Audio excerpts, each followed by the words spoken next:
आबा, आज तुम्ही उमेदवारी अर्ज दाखल केलेला आहे, तर कशासाठी अर्ज दाखल केलेला नेमका? सांगोला नगराध्यक्ष पदासाठी अर्ज दाखल केला आहे. आबा, शेतकरी कामगार पक्षाकडून सुरुवातीला तुमची उमेदवारी जाहीर होत झाली होती. आता यात शेतकरी कामगार पक्ष आघाडी आहे. शेकापकडून तुम्हाला उमेदवारी अधिकृत जाहीर झाली होती, होय. तर असं काय झालं अचानक की तुम्ही भाजपमध्ये प्रवेश करून आज अर्ज दाखल करताय? असं अचानक काय झालं? शहराच्या विकासासाठी भाजपमध्ये प्रवेश केला.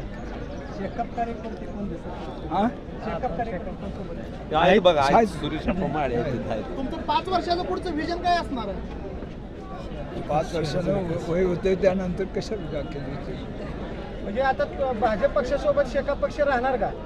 राहणार का?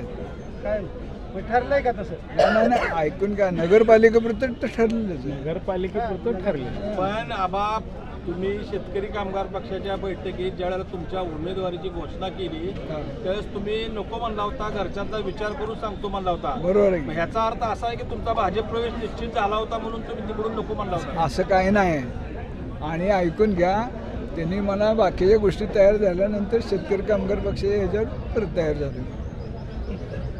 ठीक आहे, ठीक आहे. आता ह्यात दीपक आबा, तुम्ही आणि शेतकरी कामगार पक्ष हां बरं मग तुमची आघाडीची घोषणा केली आहे का? होईल ना. आघाडीची घोषणा झाली आहे का? नाही, एकत्र- अजून होईल ना. होईल, ते करतील ना. संध्याकाळनंतर होईल. Yes, sir. करतील. हां.